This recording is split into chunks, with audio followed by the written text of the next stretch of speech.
Yeah, what up, guys?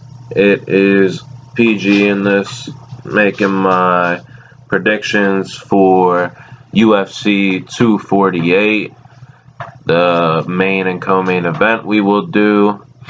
I'm sick right now, so I'm trying to at least get these out, you know what I'm saying? But I don't want to miss a pay-per-view. So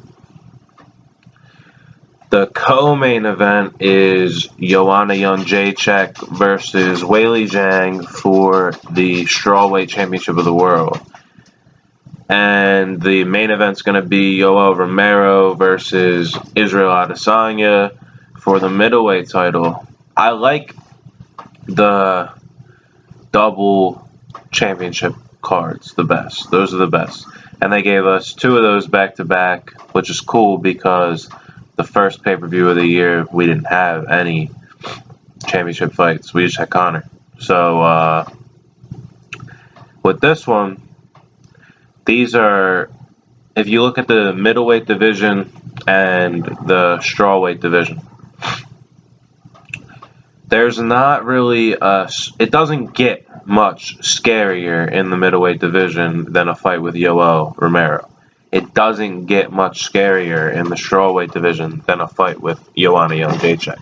So these are two compelling challengers against two new champions. Neither one of these champions has a defense, and they're getting the most, pretty much the most badass challenge they could get right now. Obviously, you can debate that, but you know what I mean. Like, they're getting a really tough test. They're not getting a Caitlin Chukagian, no offense to her. They're not getting, some guys that people get, like when Bisping got Dan Henderson. So, with Weili Zhang versus Joanna Jędrzejczyk, I actually have not looked at Weili's championship, or not championship. I haven't looked at Weili's record until yesterday. I didn't look at it. I wanted to see yesterday who she's beaten. And she has, I believe, 4 wins in the UFC. Most of her fights are strictly from China. That's one thing I noticed. And then she has these 4 fights in the UFC. She beat Tecia Torres by decision. And, she definitely won that fight, but she couldn't finish Tecia. And then she destroyed Andrade. But the thing is, I don't think she's this assassin. I could be wrong. I don't think she's this assassin that people are giving her credit for right now. I think that she is a very, very, very good fighter, very, very, very well-rounded fighter with knockout power and all the intangibles to finish somebody. But my thing is, Jessica Andrade was very there to be hit in that first round, and Weili took advantage of it and just railed her, threw her through the mud, and took her out of there in 42 seconds. So, I mean,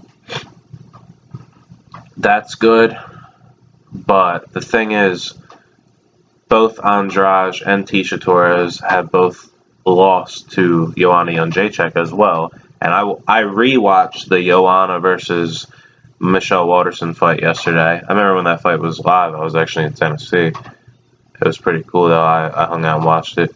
And so I rewatched it yesterday. And Joanna is just, her volume, her output is amazing. And I think that she has, beside the Rose fight, she hasn't been finished in MMA. She fought Valentina Shevchenko to a decision, so I don't think that I'm too worried about her getting finished. She could get finished, of course, it's mixed martial arts, but I'm not too worried about her being finished.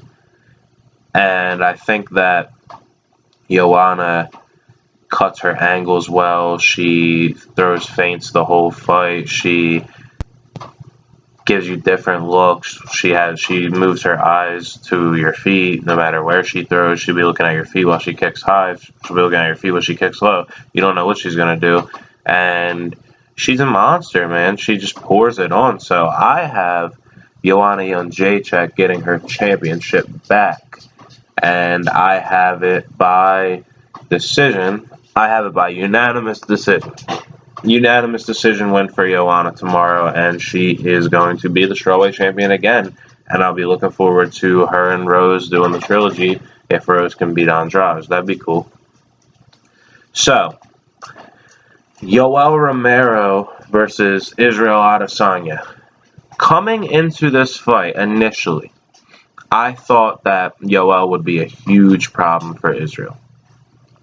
Then I realized that Adesanya is on such a roll right now, and Yoel doesn't really love to take people down, and Yoel's significantly shorter than Adesanya, and Adesanya isn't that much there to be hit, even though he has been hit in the past. So I feel like good about Israel's chances, but then come fight week, seeing the demeanor of Yoel to where you can tell he knows this is his last chance to get a UFC championship around his waist. Last chance.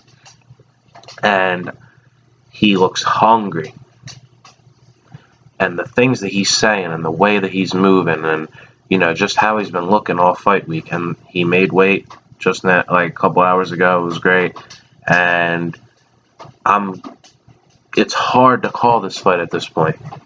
I feel as though Yoel is going to wrestle a little bit, or at least attempt to, because you got to give Israel respect. He threw that triangle up against Gaslam. He wasn't very much. Nothing happened to him against Brunson when he was trying to take him down. I understand that these guys aren't Yoel with wrestling, but you have to give credit where credit is due for Israel. And Israel's striking is so precise. Israel can hit you anywhere with anything, pretty much. And Israel can go 5 rounds. Yoel's cardio is a little in question. So if Yoel does wrestle, is Yoel going to get tired? Is this why Yoel doesn't wrestle in 5-round fights? That's the question. What if Yoel doesn't wrestle in 5-round fights because he doesn't want to gas himself out? That could be a thing. So you never know. But for me, this fight,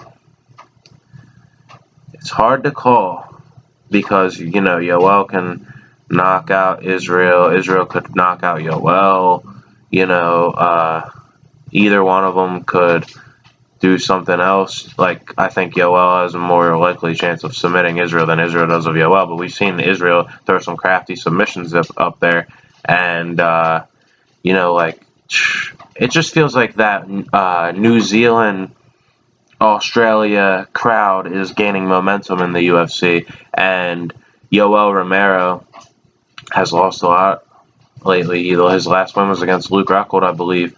And I had him winning Whitaker too, and I had him winning the Costa fight, but he lost him, so it is what it is. And